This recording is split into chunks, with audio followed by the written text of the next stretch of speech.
The debate over student loan reform is gaining traction, with both the government and the opposition outlining plans to ease the burden on graduates. One of the region's most influential student bodies is weighing in, supporting aspects from both sides, while pushing for even bigger changes. Ramon Gordon begins our coverage. The government and opposition have spent the last week making their case for stirring the country's fiscal future. Both sides have presented policies affecting various industries, education included. For tertiary students, Minister Favour Williams extended the loan repayment period for SLB to 10 years, while the opposition offered a different approach. Now, one of the Caribbean's most influential student guilds is backing proposals from both sides. Well, let me start by saying I commend the minister with those considerations, especially since her decision to go in that direction was birthed out of our own advocacy as tertiary student leaders when we had a courtesy call with the Minister of Education.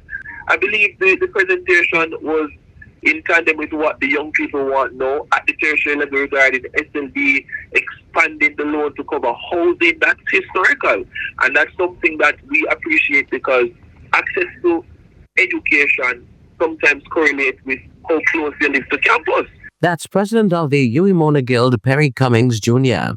On Thursday, the opposition spokesperson on finance went even further, calling for a major rethink of how graduates repay their student loans once they enter the workforce. We are going to introduce a structured system that will allow borrowers to renegotiate their payments based on their level of income. It's definitely something the government wants to look into it.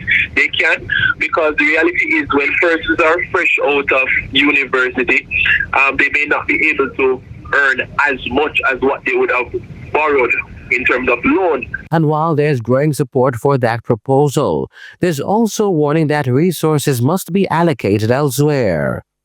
We have what is called brain drain here in this country, where a lot of qualified young people, fresh out of UTech, fresh out of UWI, they go right overseas and they become assets in other places. We need to create more financial opportunities, that earning power, right here in Jamaica, so that we can incentivize students, young professionals to stay within the country. Ramon Gordon for CVM News.